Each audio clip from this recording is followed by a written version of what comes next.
Hi, welcome back to my YouTube channel Ibrahim with you. இந்த வீடியோவில் நம்ம பார்க்க போகிறது சொந்த வீடு வாங்குறது பெட்டரா அல்லது வாடகை வீட்டில் நம்ம இருக்கிறது பெட்டரா அப்படிங்கிறத பற்றி பார்க்க போகிறோம். ஏன்டா வாடகை வீட்டை பொறுத்த வரைக்கும் பலவிதமான இன்னல்களை நம்மளாட்டி ஃபீல் பண்ண முடியுது. கடந்த 5 வருஷத்தில் பார்த்தீங்கன்னா காலி மனையிலேருந்து அப்பார்ட்மெண்ட்லேருந்து எல்லாமே விலை அதிகரிச்சிருச்சு. நீங்கள் எந்த ஒரு அப்பார்ட்மெண்ட்டை வாங்குறதுக்கு நீங்கள் போனாலும் ஒரு நல்ல லேண்ட்மார்க் பக்கத்தில் வாங்குறதா இருந்துச்சுன்னா குறைந்தபட்சமாக ஒரு 50 லட்ச ரூபா நீங்கள் செலவு பண்ண வேண்டியிருக்கும். அப்படி இருக்கிற காலத்தில் நம்ம லோன் வாங்கி நம்ம அப்பார்ட்மெண்ட் வாங்கலாமா அப்படின்னு கேட்டிங்கன்னா ஒன்ஸ் நீங்கள் அப்பார்ட்மெண்ட் வாங்கினதுக்கப்புறம் அதை விற்கிறதுங்கிறது ரொம்ப கஷ்டம். ஏன்டா வாங்குறதுக்கு பெரிய அளவில் ஆள் இல்லை, அதே நேரத்தில் டிமாண்டும் பெரிய அளவில் இல்லை அப்படிங்கிறாங்க. அன்லஸ் நீங்கள் ஒரு மெட்ரோ சிட்டியில் இருக்கீங்க, உங்களுக்கு டிரான்ஸ்போர்ட்டேஷன் எல்லாமே எளிதாக இருக்கும் பட்சத்தில் நீங்கள் அப்படி வாங்குறதை பற்றி யோசிக்கலாம். அதனால் சப்போஸ் நீங்கள் ஒரு அப்பார்ட்மெண்ட் நீங்கள் வாங்குறதா இருந்தாலும் அந்த இடத்துல அதோட ரெண்ட் என்ன ரெண்ட் போயிட்டுருக்கு அப்படிங்கிறத தெரிஞ்சுக்கிட்டு நீங்கள் வாங்குறது சிறந்ததாக இருக்கும். ஏன்னா நம்ம பண்ணுற முதலீட்டிலேருந்து நமக்கு எவ்வளோ பணம் ரிட்டர்ன் கிடைக்குது அப்படிங்கிறதே தெரியணும். இதெல்லாம் தெரியாமல் ஒன்றும் தெரியாத மக்கள் போய் லோன் எடுத்துகிட்டு அதுக்கப்புறம் கஷ்டப்படுறாங்க. ஸோ நம்ம ஒரு அப்பார்ட்மெண்ட் வாங்குறதுக்கு முன்னாடி நம்ம ரெண்ட் ரேஷியோங்கிறது தெரிஞ்சுக்கணும். ஒரு வீட்டில் நம்ம வாடகைக்கு இருந்தால் அதுலேருந்து வர வருமானம் நமக்கு எவ்வளோ கிடைக்குது அதை நம்ம பர்ச்சேஸ் பண்ணால் அதில் டிவைட் பண்ணி பார்க்குறப்போ அந்த ரெண்ட் ரேஷியோ அப்படிங்கிறத நம்ம கண்டுபிடிக்க முடியும். அந்த ரெண்ட் ரேஷியோ பற்றின ஃபுல் விவரங்கள் நம்ம பார்க்கலாம். ரெண்ட் ரேஷியோ பொறுத்த வரைக்கும் 15க்கு கீழே இருந்துச்சுன்னா நீங்கள் அப்பார்ட்மெண்ட்டை வாங்கலாம், அல்லது சொந்த வீடாக இருந்தாலும் வில்லாவாக இருந்தாலும் நீங்கள் வாங்கலாம்.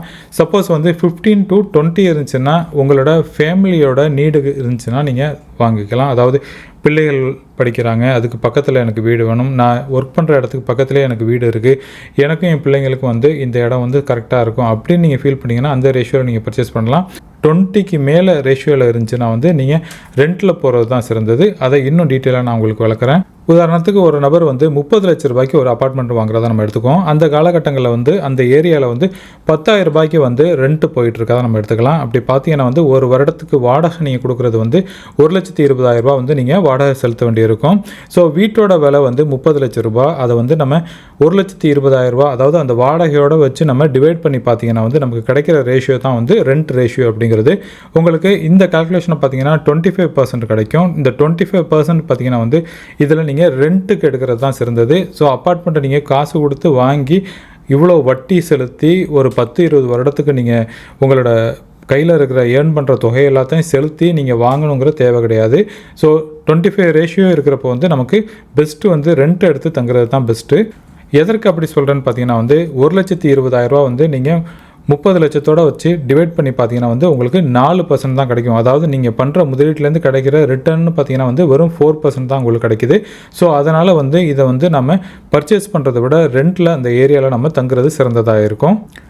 அடுத்தது இன்னொரு உதாரணம், அதாவது நீங்கள் ஒரு நல்ல ஒரு மெட்ரோ இடத்துல இருக்கீங்க, நல்ல ஒரு பாப்புலரான ஒரு லேண்ட்மார்க் பக்கத்தில் இருக்கீங்க. அப்படி இருக்கப்போ அந்த அப்பார்ட்மெண்ட்டோட விலை 50 லட்ச ரூபாய் இருக்கும் பட்சத்தில் நீங்கள் எப்படி கால்குலேட் பண்ணலாம் அப்படின்னு பார்த்தீங்கன்னா அந்த ஏரியாவில் ரெண்ட் ஒரு 15,000 ரூபா மாதம் நீங்கள் ரெண்ட்டு செலுத்துகிற மாதிரி அந்த ஒரு ரெண்ட்டில் உங்களுக்கு அப்பார்ட்மெண்ட் அவைலபிளாக இருந்துச்சுன்னா நீங்கள் ஒரு வருஷத்துக்கு ரெண்ட்டாக எவ்வளோ பே பண்ணுவீங்கன்னு பார்த்தீங்கன்னா 1,80,000 ரூபா நீங்கள் பே பண்ணுவீங்க.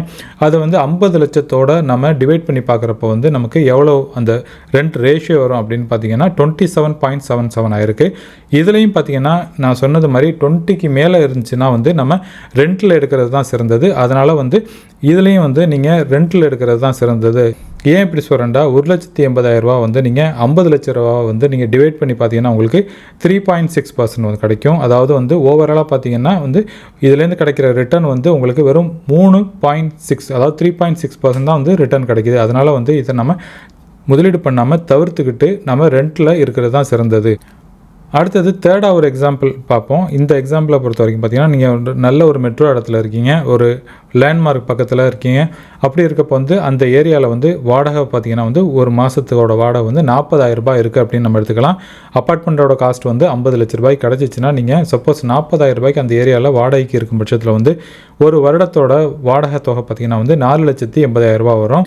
50 லட்ச ரூபா நீங்கள் 4,80,000, அதாவது இந்த ஒரு வருஷத்தோட வாடகை தொகையாட்டி நீங்கள் டிவைட் பண்ணி பார்த்தீங்கன்னா உங்களுக்கு கிடைக்க போகிறது 10.41 கிடைக்கும். அதாவது 10.41% நமக்கு அந்த ரெண்ட் ரேஷியோங்கிறது கிடைக்கும்.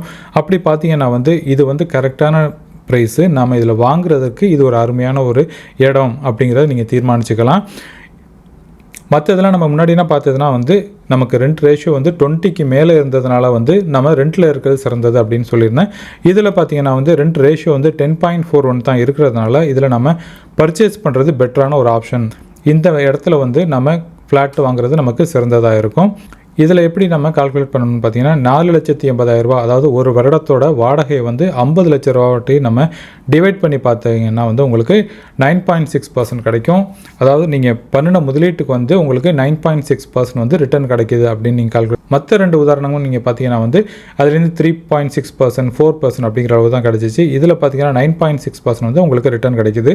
அதனால் இந்த அப்பார்ட்மெண்ட் வாங்குறதுக்கு சரியான ப்ரைஸ் அப்படின்னு நம்ம எடுத்துக்கலாம். ஸோ ரெண்ட் ரேஷியோ பொறுத்த வரைக்கும் 3 எக்ஸாம்பிள் நம்ம பார்த்தாச்சு. இந்த எக்ஸாம்பிளையும் பார்த்தீங்கன்னா வந்து இது 4th எக்ஸாம்பிளில் நம்ம பார்க்குறோம். 4th எக்ஸாம்பிளை பொறுத்த வரைக்கும் வந்து 50 லட்ச ரூபாய்க்கு நீங்கள் ஒரு அப்பார்ட்மெண்ட் வாங்குறீங்க. இந்த ஏரியாவில் பார்த்தீங்கன்னா ரெண்ட் உங்களுக்கு கிடைக்கிறது வந்து 20,000 மாதம் ரெண்ட் கிடைக்குது நம்ம எடுத்துக்கலாம். அப்படி பார்த்தீங்கன்னா ஒரு வருஷத்துக்கு வந்து நீங்கள் 2,40,000 வந்து நீங்கள் ரெண்ட்டாக நீங்கள் பே பண்ண வேண்டியிருக்கும். அந்த 1,40,000 வந்து 50 லட்சத்தோடு நம்ம டிவைட் பண்ணி பார்த்தீங்கன்னா நமக்கு கிடைக்க போகிற அந்த ரெண்ட் ரேஷியோங்கிறது 20.83 இருக்குது. அதாவது நீங்கள் பண்ணின முதலீட்டுக்கு வந்து எவ்வளோ ரிட்டர்ன் கிடைக்குதுன்னு பார்த்தீங்கன்னா வந்து 4.8% வந்து ரிட்டர்ன் கிடைக்குது. இது வந்து மற்ற இனிஷியலாக பார்த்த அந்த 2 எக்ஸாம்பிளுக்கு அதை விட வந்து இது கொஞ்சம் பெட்டர்.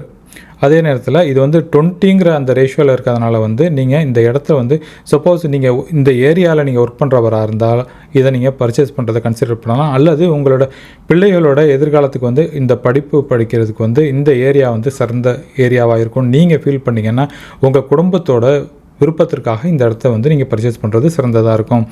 நம்ம வந்து 4 எக்ஸாம்பிள் பார்த்தோம். அந்த 4மே வந்து டிஃப்ரெண்ட் சினாரியோ. அந்த 4ஐயும் வந்து திருப்பி வேண்டாம், நீங்கள் ஜஸ்ட்டு நீங்கள் பாஸ் பண்ணி பார்த்துக்கங்க. நான் வந்து இந்த டேபிளில் வந்து நான் ஃபுல்லாக போடுறேன். அந்த டீட்டெயிலில் வந்து கால்குலேஷன் நான் போடுறேன். அதில் பார்த்தீங்கன்னாலே உங்களுக்கு நீங்களே வழங்கிக்க முடியும் எப்படி நம்ம இது இந்த இடத்துல வந்து பர்ச்சேஸ் பண்ணலாமா அல்லது வந்து நம்ம இந்த இடத்துல வந்து ரெண்ட்டுக்கு இருக்கிறது சிறந்ததா அப்படிங்கிறத நீங்கள் புரிஞ்சுக்க முடியும்.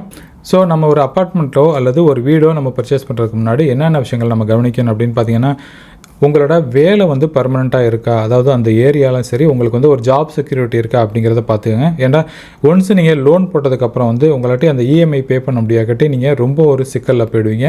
ஸோ இதெல்லாம் கரெக்டாக இருக்கா அப்படிங்கிறத தெரிஞ்சுக்கிட்டு நீங்கள் பண்ணுங்கள். அடுத்தது வந்து சப்போஸ் நீங்கள் ஒரு ஓன் பிஸ்னஸில் வந்து நீங்கள் இறங்கணும்னு விரும்புனீங்கன்னா வந்து இந்த டைம் வந்து சிறந்த டைம் கிடையாது. ஒன்ஸ் உங்களோட பிஸ்னஸை வந்து நல்ல வெல் எஸ்டாப்ளிஷ் ஆனதுக்கப்புறம் வந்து நீங்கள் ஒரு அப்பார்ட்மெண்ட்டோ அல்லது வில்லாவோ நீங்கள் வாங்குறத பற்றி நீங்கள் தீர்மானிக்கலாம். வாடகை வீட்டில் இருக்கிறதோட பல டிஸ்அட்வான்டேஜ் இருக்குது. அதை என்னாட்டி ஃபீல் பண்ண முடியும். சப்போஸ் வந்து நம்ம வாடகைக்கு இருக்கோம்னா வந்து பெரிய அளவில் வந்து அந்த வீட்டை வந்து நம்ம டெக்கரேட் பண்ண மாட்டோம். ஏன்டா நம்ம இந்த இடத்த விட்டு இன்னொரு இடத்துக்கு போயிடுவோம். அதனால் வந்து நம்ம இதில் செலவு பண்ணால் நமக்கு அந்த செலவு எல்லாம் வேஸ்ட் அப்படின்னு நம்ம ஃபீல் பண்ணுவோம். அது மாத்திரம் இல்லாமல் அந்த அப்பார்ட்மெண்ட் ஓனர் வந்து பல ரெஸ்ட்ரிக்ஷன்ஸை போட்டிருக்கலாம். பைக்கு இங்கே பார்க் பண்ண முடியாது, கார் பார்க் பண்ண முடியாது, செவத்தில் ஆணி அடிக்க முடியாது. சில விஷயங்களை வந்து நமக்கு விருப்பமான விஷயங்களை கூட செய்கிறதுக்கு தடை இருக்கலாம். இதெல்லாம் இந்த கஷ்டம் எல்லாம் என்னாட்டையும் புரிஞ்சுக்க முடியுது. ஸோ இந்த விஷயங்கள்லாம் இருக்கிறப்ப வந்து நம்ம ஒரு சொந்த வீடு வாங்கிக்கிட்டா தான் என்ன அப்படிங்கிற மாதிரி நம்ம எல்லாருக்குமே அந்த ஃபீலிங் வரும். ஸோ ஓகே, இதெல்லாம் வந்து ஓகே நீங்கள் ஒரு முடிவுக்கு வந்துட்டீங்க. இந்த டயத்தில் வந்து ஓகே எனக்கு வந்து ஒரு வீடு வாங்கணும் அப்படிங்கிற ஒரு கட்டாயத்துக்கு வந்ததுக்கப்புறம் பார்த்தீங்கன்னா எவ்வளோக்கு நம்ம லோன் வாங்கலாம் அப்படின்னு பார்த்தீங்கன்னா, ஒரு வீட்டை வாங்குறதுக்கு முன்னாடி அதற்கு நீங்கள் வந்து டவுன் பேமெண்ட் பே பண்ண வேண்டியிருக்கும். சப்போஸ் நீங்கள் வந்து ஒரு 50 லட்ச ரூபா வந்து நீங்கள் ஒரு அப்பார்ட்மெண்ட்டோ அல்லது ஒரு வில்லாவோ வாங்கும் பட்சத்தில் வந்து அதற்கு டவுன் பேமெண்ட்டாகவே வந்து நீங்கள் ஒரு 5 லட்ச ரூபா நீங்கள் கட்ட வேண்டியிருக்கும். அதுக்கப்புறம் பார்த்தீங்கன்னா ரெஜிஸ்ட்ரேஷன் செலவு இருக்குது. அது இப்போ இருக்கிற காலகட்டங்களில் 2லேருந்து ஒரு 5 லட்ச ரூபா வரைக்கும் வரதுக்கு வாய்ப்பு இருக்குது. அதுக்கப்புறம் பார்த்தீங்கன்னா அது நீங்கள் எடுத்த ஹோம் லோனுக்கு வந்து மாதம் வந்து ஒரு குறைந்தபட்சமாக வந்து ஒரு 40,000 ரூபா நீங்கள் செலுத்த வேண்டியிருக்கும். அது வந்து ஒரு 20 வருட கால்குலேஷனில் நான் சொல்கிறேன். இதெல்லாம் செய்கிறதுக்கு முன்னாடி உங்கள்கிட்ட வந்து எமர்ஜென்சி கேஷ் இருக்கான்னு பாருங்கள். சப்போஸ் உங்கள்கிட்ட எமர்ஜென்சி கேஷ் இல்லாட்டி அந்த எமர்ஜென்சி கேஷை வந்து ஃபஸ்ட்டு நீங்கள் ரெடி பண்ணிக்கோங்க. அதாவது உங்கள் மாதத்தில் வர்ற செலவில் வந்து உதாரணமாக நீங்கள் வந்து மாதம் ஒரு 40,000 ரூபா நீங்கள் செலவு பண்ணணும் நபராக இருந்துச்சுன்னா வந்து ஒரு 6 மாதம் குறைந்தபட்சமாக ஒரு 6 மாதத்தோட அந்த செலவை வந்து நீங்கள் சேமித்து வச்சுக்கிட்டிங்கன்னா எமர்ஜென்சியில் வந்து உங்களுக்கு யூஸ் ஆகும். அது வீட்டு செலவாக இருந்தாலும் சரி அல்லது சப்போஸ் நமக்கு வந்து ஒரு ஜாப் லாஸ் ஆனாலும் எந்த ஒரு கஷ்டம் இல்லாமல் நம்மளோட லைஃப் எடுத்துகிட்டு போகிறதுக்கு இந்த எமர்ஜென்சி ஃபண்டுங்கிறது உதவும். ஸோ எமர்ஜென்சி ஃபண்டை வந்து நீங்கள் எல்லாத்தையும் ரெடி பண்ணிவிட்டு மற்ற விஷயங்களுக்கு செய்கிறது சிறந்ததாக இருக்கும். கடைசியாக ஃபினான்ஷியல் பாயிண்ட் ஆஃப் வியூவில் பார்க்குறப்ப வந்து வாடகை வீடு எடுக்கிறது தான் வந்து எப்பயுமே சிறந்தது. பட் அதே நேரத்தில் ஒரு சொசைட்டியை பொறுத்த வரைக்கும் நம்ம வந்து நமக்குனா வந்து ஒரு வீடு இருந்தால் தான் வந்து ஒரு சொசைட்டிலே வந்து ஒரு நல்மதிப்பு இருக்கும். அப்படி இருக்கிறப்ப அது மாத்திரம் இல்லாமல் நமக்கு வந்து ஒரு செக்யூரிட்டி ஃபீலிங் இருக்கும். ஒரு வீடு இருந்துச்சுன்னா நமக்கு வந்து ஒரு வீடு இருக்குது, நம்ம வந்து எங்கேயும் போய் நிற்க தேவையில்லை. அப்படி இருக்கும் பட்சத்தில் வந்து ஒரு சொந்த வீடுங்கிறது வந்து பலருக்கும் கனவாக இருக்குது. அப்படி இருக்கப்போ அந்த செக்யூரிட்டி வந்து உங்கள் குடும்பத்துக்கு நீங்கள் கொடுக்கணும்னு விருப்பப்பட்டீங்கன்னா ஒரு வீடு வாங்குறது சிறந்தது நான் சொல்லுவேன். பட் அதே நேரத்தில் சப்போஸ் உங்கள்கிட்ட ஏற்கனவே ஒரு வீடு இருக்குது, இன்னொரு வீட்டை வந்து நான் வந்து இன்வெஸ்ட்மெண்ட் பர்பஸ்க்காக நான் வாங்க போகிறேன் அப்படின்னு நீங்கள் நினச்சிங்கன்னா அதை வந்து நீங்கள் தவிர்த்துக்கலாம். ஏன்னா அதுலேருந்து வர ரிட்டர்ன் எல்லாம் வந்து பெரிய அளவில் கிடைக்காது. அது மாத்திரம் இல்லாமல் நீங்கள் ஹோம் லோன் எடுத்து அதுக்கு அன்னெசரியாக வந்து வட்டி கட்டணும். அந்த வட்டி கட்டுற தொகை பார்த்திங்கன்னா பெரிய தொகையாக இருக்கும். உங்களாட்டி அதை சமாளிக்க முடியுமா அப்படிங்கிறதெல்லாம் வந்து பர்சனலாக நீங்கள் தீர்மானிச்சுக்கோங்க. இன்றைக்கி பார்த்த வீடியோவில் நம்ம ரெண்ட் ரேஷியோ எப்படி கால்குலேட் பண்ணணும் அப்படிங்கிறதுக்கு 4 உதாரணங்கள் நான் சொல்லியிருந்தேன். டிஃப்ரெண்ட் சினாரியோவில் இருந்தாலும் அதெல்லாம் வந்து நீங்கள் ஜஸ்ட்டு பாஸ் பண்ணி பார்த்துக்கோங்க. அதில் அந்த டீட்டெயிலான கால்குலேஷன் நான் போடுறேன்.